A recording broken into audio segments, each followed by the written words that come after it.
Alright guys, Crumpy here, and today I'm going to be reviewing the MacBook M1X Pro. Basically the issues that I'm having with it right off the bat. Um, I'm actually having a lot of issues with this MacBook, mainly because I'm an Adobe After Effects editor. I'm also use Premiere Pro, but again, even with Premiere Pro, I'm seeing a lot of issues as far as systems not working, slowing down, glitches, bugs, things like that. Um, Freezing, where I would have to hard reset the program, not the whole computer. Whole computer still works, but the actual program itself stops working. So yeah, if you're thinking about picking one of these up, which I picked one up for my workflow, so if I'm not home, I will be able to, edit and export while I'm on the go. So let's just pull up some stuff here. I'm not gonna actually do any type of exporting on this video or anything. I'm just gonna show you how it handles footage, and if you are a motion graphics designer, how it's gonna handle multiple layers in Adobe After Effects, because it doesn't handle it all. The thing is, I think Adobe After Effects isn't fully updated to the M1 chip processor. So what it's doing is probably converting from like Rosetta to run on this program, and it doesn't work very well at all. So let's just go ahead and open up some stuff here. And am using the newest versions of like Adobe After Effects and Adobe Premiere. These are the trial versions that I downloaded and I'm using. So it's up to date. So yeah, let's go and first let's open Adobe After Effects. And I actually have one of the projects that I had on my older computer, and we'll just open that up real quick and then we'll go back to the video. Alright guys, so as far as looking over the edits and whatnot here, so we can see that this is one of my compositions here. I have multiple layers, multiple compositions inside of this project, multiple effects on top of effects. And as far as loading goes, let me turn that down. So you'll see, it does render through things, and I'm on a quarter right now. It's set to a quarter, a sample, and I thought this would be loading way faster. Obviously it's not. It's my 1080p NVIDIA graphics card can handle this pretty much the same, as far as rendering wise. When I go to export, it might be faster, might not, because it looks like it's not compatible.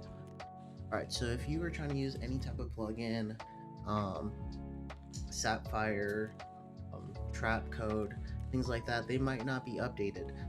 My instances that I ran into is I use trap code particular for the particle effects, and although it's updated, it doesn't load very well. So I brought this over from an older Adobe, and yeah, you can click migrate settings, which on its own takes a bit to even process. So I'll start the video back up once this is done processing. I've been waiting, I started this a little bit after I said I'll start the video back up. I've been waiting about 40 seconds now for this thing to migrate all of the settings over to the newer version of Trapcode Particular.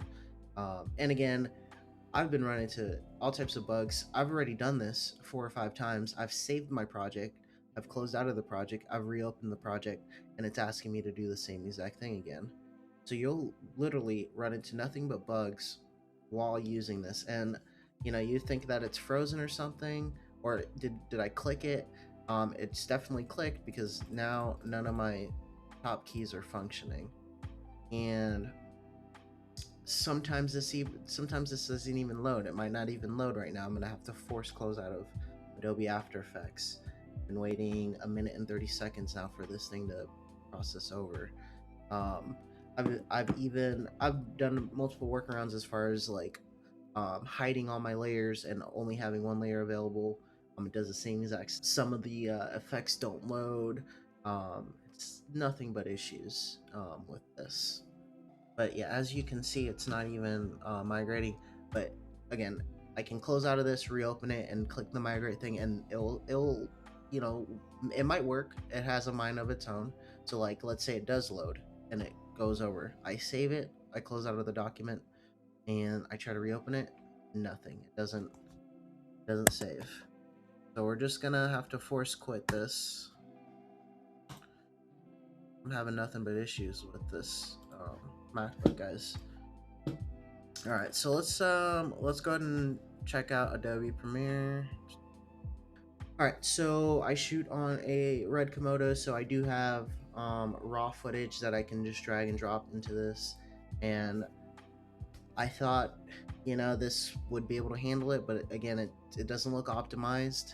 I'm gonna have to use another editing software, or just return this whole MacBook altogether.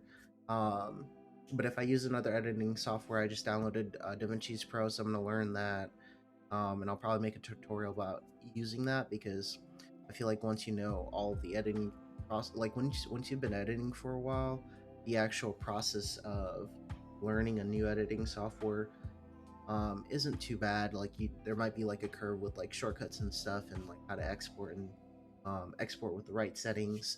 But once you've learned one editing software and you've used it for a while, learning other ones is super easy. It's not too hard, because I've learned other editing softwares through work and whatnot, like Edius and whatnot. Alright guys, so I've opened up Adobe Premiere Pro. So let's just get some footage in here real quick.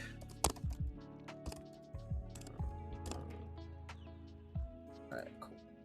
So let's just drag and drop it onto sequence.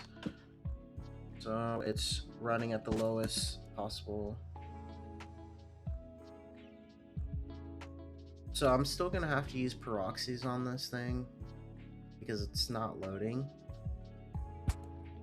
on the lowest setting. So I don't know if it is where people were running 8K footage just fine. Maybe they were using Final Cut Pro, but I don't know. Like, I can't even run. This is recorded at this is 6K, 40 FPS. And it's definitely running a little faster than my main computer as far as just the straight footage on here, but again, it's just nothing but issues and bugs and glitches.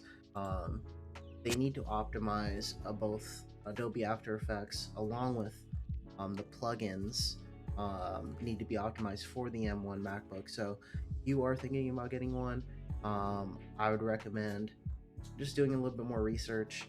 I'm probably gonna have to wait a couple more months before anything gets optimized for this MacBook Pro. And we can go ahead and open up Davinci Resolve here, and then we can look at the difference between the footage. Save that. Alright, so guys, let's go ahead and look at Davinci's Resolve. Somewhat the same thing. I'm gonna have to go through and use proxies probably, and I'm gonna have to start finding out how to use this program. Looks pretty straightforward. Shortcuts are a little bit different though. That is with me. I turned the timeline proxy mode. It's on and it's at quarter resolution. I could turn it off, and then of course, the quality is way higher now.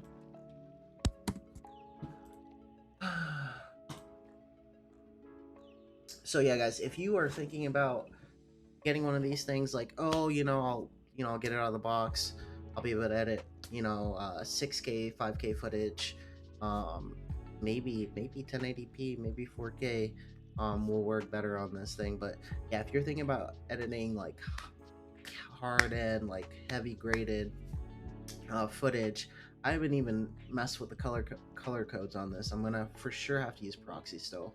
So proxies are not out of the picture. This is a huge disappointment, because I thought that this thing was gonna be, revolutionary, which is what everyone was saying. But there's still, I'm still having to go through workarounds to get things done.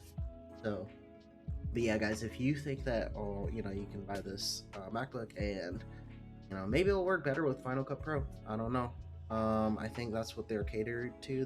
That's their program or whatever. Yeah, if you you are definitely going to run into issues with this MacBook right now until things are way better optimized, especially with Adobe After Effects and Premiere. All right, guys, I just wanted to make that quick update. Have a good day.